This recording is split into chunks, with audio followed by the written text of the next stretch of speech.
बच्चों, हम पढ़ रहे थे कृष्णा सोप्ती द्वारा लिखित पाठ बचपन। उसमें हमने 2 पैराग्राफ पूर्ण कर लिए हैं। आज हम पढ़ते हैं तीसरा पैराग्राफ। लेखिका अपने बचपन के दिनों को याद करते हुए आगे कहती है, याद रहे उन दिनों कुछ घरों में ग्रामोफोन थे, रेडियो टेलीविज़न नहीं थे। ग्रामोफोन एक टेलीफोन की तरह यंत्र होता है जिससे सूचना का आदान प्रदान होता है। कुछ ही घरों में वे ऐसे यंत्र हुआ करते थे। रेडियो टेलीविज़न तो बिल्कुल नहीं होते थे, दूर दूर तक इनकी किसी प्रकार की पहुंच नहीं थी।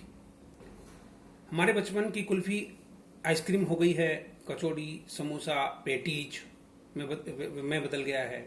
शहतूत और फालसे और खसखस के शरबत, कोक, पेप्सी में उन दिनों कोक नहीं, लेमनेड, विम्टो मिलती थी। लेखिका कहती है कि आज जिसे आप आइसक्रीम कहते हैं उसे हम बचपन में कुल्फी कहा करते थे। हम पहले बचपन में कचौड़ी और समोसा बहुत खाया करते थे।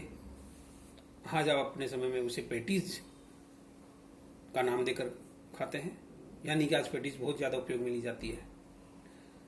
हमारे समय में शहतूत, फालसे और खसखस के शरबत हुआ करते थे, यानी पेय पदार्थों में। आज के पेय पदार्थों में जिसे आप कोल्ड ड्रिंक्स कहते हैं, जहाँ कोक है, पेप्सी है, मतलब इस प्रकार के जो कोल्ड ड्रिंक्स जो दुकानों पे आजकल रंग बिरंगी बोतल के अंदर जो मिलती है, लेखिका कहती है कि ये सब हमारे समय में नहीं था। हमारे समय में शरबत हुआ करते थे जो शहतूत के होते थे, फालसे के होते थे, खसखस के होते थे। उन दिनों कोक नहीं होती थी, केवल लेमनेड और विम्टो मिलती थी। शिमला और नई दिल्ली में बड़े हुए बच्चों को वेंगर्स और डेवी को रेस्तरां की एक चॉकलेट और पेस्ट्री मजा देने वाली होती थी। दिल्ली में 2 रेस्तरां होते थे जिनका नाम था वेंगर्स और डेवी को। वहाँ की चॉकलेट और पेस्ट्री जो होती थी बहुत ही स्वादिष्ट होती थी, बहुत मजा देने वाली होती थी। हम भाई बहनों की ड्यूटी लगती शिमला मॉल से ब्राउन ब्रेड लाने की। हमारा घर माल से ज्यादा दूर नहीं था। एक छोटी सी चढ़ाई और गिरजा मैदान पहुंच जाते। वहां एक उतराई उतरते और माल पर कन्फेक्शनरी काउंटर पर तरह तरह की पेस्ट्री और चॉकलेट की खुशबू मनभावनी। लेखिका कहती है कि हम भाई बहनों में शिमला मॉल, एक जगह का नाम है, वहां से एक ब्राउन ब्रेड होती थी जो बहुत प्रसिद्ध होती थी, बहुत खाने में स्वादिष्ट होती थी, उसे लाने की ड्यूटी लगती थी। लेखिका उनको उस दुकान से लेकर आती थी और वह पेस्ट्री और चॉकलेट की जो खुशबू होती थी बहुत मनभावनी होती थी, अर्थात इन्हें खाने का बहुत शौकीन थी खाना। हमें हफ्ते में एक बार चॉकलेट खरीदने की छूट थी। सबसे ज्यादा मेरे पास ही चॉकलेट, टॉफी का स्टॉक रहता। मैं चॉकलेट लेकर खड़े खड़े कभी न खाती, घर लौटकर साइड बोर्ड पर रख देती और रात के खाने के बाद बिस्तर में लेटकर मजे लेकर खाती थी। आजकल सुबह शाम हम रोजाना ही चॉकलेट खाते हैं, खूब चॉकलेट खाते हैं। लेखिका कहती है कि हमें सप्ताह में एक बार चॉकलेट खरीदने की छूट थी, कि सप्ताह में एक बार आप चॉकलेट खा सकती हैं, परिवार के द्वारा ये कहा जाता था।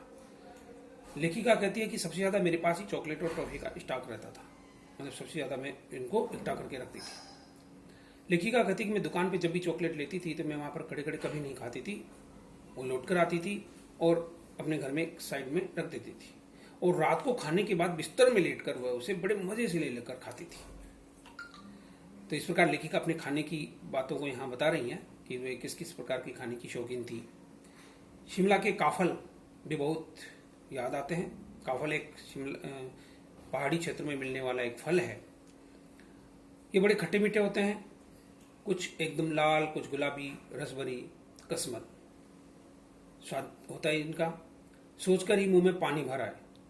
चेस्टनट एक और गजब की चीज। चेस्टनट भी एक प्रकार का फल है। आग पर भुने जाते और फिर छिलके उतारकर मुंह में खाए जाते। ये आग पर भुने जाते थे और फिर छिलकर इन्हें उतारकर खाया जाता था, छिलका उतारकर। चने जोर गरम और अनारदाने का चूर्ण। लेखिका फिर एक चीज बारे में बता रही हैं कि जो चने जिनको भिगो कर रखते थे और फिर उनको थोड़ा सा हल्का गर्म करके उनके अंदर मसाला वगैरह मिलाकर उन्हें चने जोर गरम कहा जाता है। और अनारदाने का चूर्ण, अनारदाने से बनाया हुआ चूर्ण होता था, खट्टा मीठा। हाँ, चने जोर गरम की पुड़िया जो तब थी वो अब भी नजर आती है, पुराने कागजों से बनाई हुई। इस पुड़िया में निरा हाथ का कमाल है। हाथ से बनाते थे लोग, पुड़िया में बांध बांध कर इन्हें बेचते थे और बच्चे बड़े इनको चाव से खाते थे। नीचे से तिरछी लपेटते हुए ऊपर से इतनी चौड़ी कि चने आसानी से हथेली पर पहुंच जाएं। एक वक्त था जब फिल्म का गाना चना जोर गरम बाबू में लाया मजेदार चना चोर गरम, यह गाना उन दिनों स्कूल के हर बच्चे को आता था। किसी एक फिल्म के अंदर यह गाना भी गाया गया था जिसके बोल थे चना जोर गरम बाबू में लाया मजेदार चना जोर गरम, ये उसके बोल थे। तो ये उसी चना जोर गरम पर यह गाना बना है। तो हर बच्चा जब भी चना खाता था तो जरूर इस गाने को गुनगुनाता था। कुछ बच्चे पुड़िया पर तेज मसाला बुरकवाते, पूरा गिरजा मैदान घूमने तक यह पुड़िया चलती रहती। जब वो जो चना जोर गरम वाली जो पुड़िया होती थी चने की, उसमें तेज मसाला डालते थे और पूरा गिरजा मैदान जब तक घूमते थे वो पुड़िया जो है चने की चलती रहती थी। एक एक चना पापड़ी मुंह में डालने और कदम उठाने में खास ही लहर रफ्तार थी। चलते चलते एक एक चना मुंह में डालते जाते और चलते जाते थे। छुटपन में हमने भी शिमला रिज पर बहुत मजे किए हैं, घोड़ों की सवारी की है। शिमला के हर बच्चे को कभी न कभी यह मौका मिल ही जाता था। हम जाने क्यों घोड़ों को कुछ कमतर करके समझते, उन पर हंसते थे। ननिहाल के घोड़े खूब हष्टपुष्ट और खूबसूरत, उनकी बात फिर कभी। लेखिका कहती है कि शिमला रिज जो शिमला के अंदर स्थान है वहां पर बहुत मजे किए उन्होंने, घोड़ों की सवारी की। शिमला के हर बच्चे जब भी वहां पे जाते और शिमला में घोड़ों का आनंद लेना कभी नहीं भूलते थे, यानी यह मौका जरूर प्राप्त करते थे। लेखिका कहती है कि ननिहाल में जो थे घोड़े जो बड़े खूबसूरत घोड़े थे। लेखिका कहती है कि मैं इनकी बात फिर कभी करूंगी। बच्चों, आज इस पैराग्राफ को हम यही समाप्त करते हैं और मिलते हैं अगले पैराग्राफ के साथ।